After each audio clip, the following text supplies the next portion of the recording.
IVF చికిత్సలో 25% భారీ discount, free doctor consultation, free ultrasound scan, logo launch, Andro max advanced male infertility centre ను కూడా ప్రారంభించారు.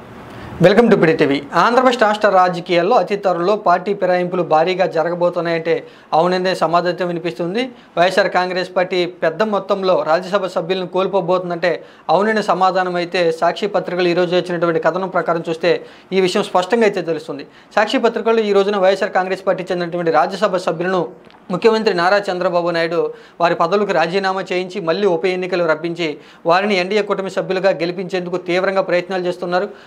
YSR Congress party చెందినటువంటి రాజ్యసభ సభ్యులకి కోట్ల రూపాయలను ఎరగా చూపించి వారి సభ్యులుగా వారి పార్టీ నుంచి రాజ్యసభ సభ్యత్వం ఇప్పించేందుకు తీవ్రంగా ప్రయత్నాలు చేస్తున్నారంటూ కూడా సాక్షి పత్రిక ఒక కథనం అయితే ఇవ్వడం జరిగింది. ఒకసారి ఈరోజు సాక్షి పత్రిక వచ్చినటువంటి కథనం ఒకసారి కనుక చూసుకుంటే సాక్షి పత్రికలో మెయిన్ పేజీలోనే హెడ్లైన్లు అయితే పెట్టడం జరిగింది. ఒకసారి చూడొచ్చు.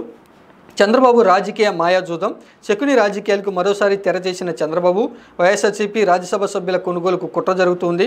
ఒక్కొక్కరికి 40 కోట్ల నుంచి 70 కోట్ల వరకు ఆఫర్, అక్రమంగా సంపాదించిన సొమ్ముతో ప్రలోభాలు, రాజీనామా చేస్తే వెంటనే ఉప ఎన్నికల్లో టికెట్ ఇస్తామని వెరవేస్తున్నారు.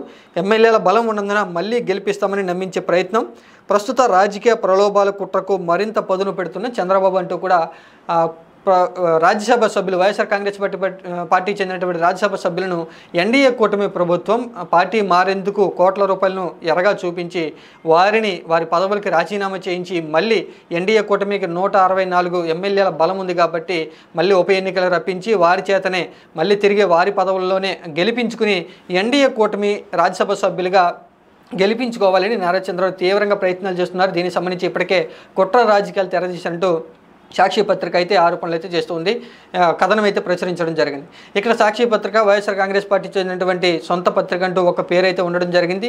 ఇక వైఎస్ఆర్ కాంగ్రెస్ పార్టీ చెందినటువంటి పత్రికలోని ఈ విధంగా కథనం వచ్చిందంటే ఖచ్చితంగా దీనికి సంబంధించి ప్రయత్నాలు జరుగుతున్నాయంటూ వైసీపీ పార్టీ బలంగా అయితే విశ్వసిస్తూ ఉంది. ఇక్కడ అసెంబ్లీలో ఎన్డీఏ కూటమికి 164 స్థానాల్లో అత్యధిక మెజార్టీ స్థానాలు 164 స్థానాల్లో బలమైతే ఉండడం జరిగింది. వైఎస్ఆర్సీపీ పార్టీకి కేవలం 11 స్థానాలు అయితే ఉండడం జరిగింది. కానీ ఆ రాజ్యసభ సీట్ల విషయానికి వచ్చేప్పటికి ఎన్డీఏ కూటమికి ఒక్క రాజ్యసభ సభ్యుడు కూడా లేడు. మొత్తంగా ఏపీ నుంచి ఉన్నటువంటి 11 రాజ్యసభ సీట్లలో వైఎస్ఆర్ కాంగ్రెస్ పార్టీ సభ్యులే ఆ 11 సీట్లలో ఉండడం జరిగింది. ఏదైనా బిల్లు ఆమోదం పొందాలి అన్న ఇటు రాష్ట్ర స్థాయిలో కానివ్వండి, రాష్ట్ర స్థాయి శాసన మండలిలో కూడా వైసీపీ పార్టీకి పూర్తి స్థాయి బలమైతే ఉండడం జరిగింది.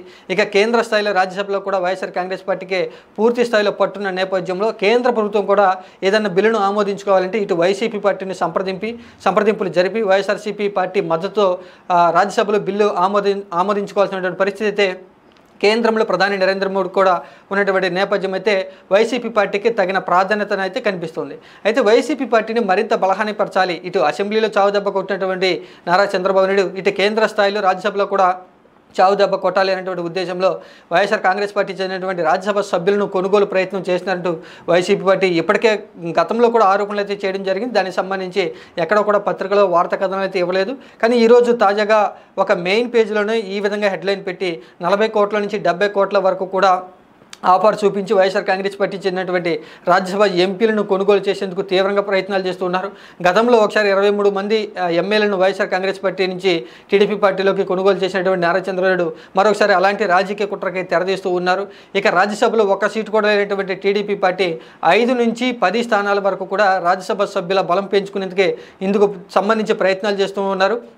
ఇక కేంద్రంలో అధికారంలో ఉన్నటువంటి బీజేపీ పార్టీ కూడా ఏపీలో ఎన్డీఏ కూటమి ప్రభుత్వం నడుస్తూ ఉంది కాబట్టి ఇటు కేంద్రం అండదండలు కూడా ఉండడంతో నారా చంద్రబాబు తీవ్ర స్థాయిలో విఫల ప్రయత్నాలు చేస్తున్నారు. దీనికి సంబంధించి అతి త్వరలో రాజకీయంగా మార్పులు జరిగే అవకాశం ఉంది అంటూ కూడా సాక్షి పత్రిక కూడా అనుమానపడిన నేపథ్యంలో వైఎస్ఆర్ కాంగ్రెస్ పార్టీకి మొత్తంగా ఉన్నటువంటి 11 మంది రాజ్యసభ సభ్యులు 2 వ్యక్తులు అయితే జగన్మోహన్ రెడ్డికి అత్యంత నమ్మకస్తులుగా ఉన్నటువంటి ఒక పేరైతే ఉండడం జరిగింది. ఒకరు విజయసాయి రెడ్డి, ఒకరు వైవి సుబ్బారెడ్డి. వీరిద్దరు కూడా జగన్మోహన్ రెడ్డికి అత్యంత నమ్మకస్తులు. ఇక మిగిలినటువంటి 9 మంది కూడా జగన్మోహన్ రెడ్డి ఆయన పదవుల్లోకి పంపించినటువంటి నామమాత్రపు వ్యక్తులంటూ ఒక ముద్ర అయితే పడడం జరిగింది. ఆ 9 మందిని కూడా ఎన్డీఏ కూటమి ప్రభుత్వం వారి వైపు లాక్కునేందుకు తీవ్రంగా ప్రయత్నాలు చేస్తూ ఉంది. వీరికి సంబంధించి కూడా ఇటు డబ్బుల్ని ఎరచూపుగా కోట్ల రూపాయల డబ్బుని ఎరగా చూపించడమే కాకుండా మళ్ళీ మాకు ఎన్డీఏ కూటమికి అసెంబ్లీలో 164 మంది సభ్యుల బలం ఉంది కాబట్టి మళ్ళీ మిమ్మల్ని రాజీనామా చేయించి మా ఎమ్మెల్యేల చేతే మళ్ళీ గెలిపించుకుని రాజ్యసభ సభ్యత్వం ఇప్పిస్తామని కూటమి ప్రభుత్వం తీవ్రంగా ప్రయత్నాలు చేస్తున్నట్టు కూడా రాజకీయ వర్గాల్లో జోరుగా ప్రచారం జరుగుతుంది.